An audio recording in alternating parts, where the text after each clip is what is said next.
রাত্রের ভাত নরম নরম হয়ে গেছে, এটা আর কি তরকারি দিয়ে খাওয়া যাবে না। এখন এই যে মাখাবো, হ্যাঁ এই যে এর ভিতরে আছে হচ্ছে আপনার পেঁয়াজ আর এই যে রসুন কুচি করে লিছি, সম্পূর্ণ এর মধ্যে ঢালবো।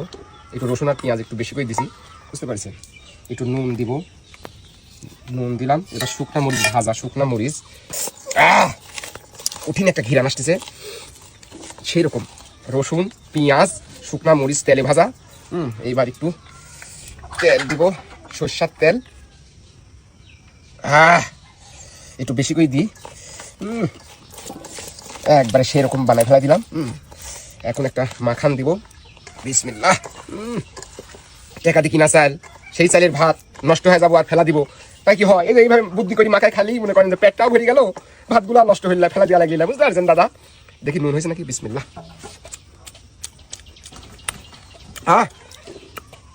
সব কিছু পারফেক্ট হয়েছে দাদা। কি স্বাদ হয়েছে মাখানি ভাত, সেই স্বাদ লাগছে আমার কাছে। কঠিন স্বাদ দাদা।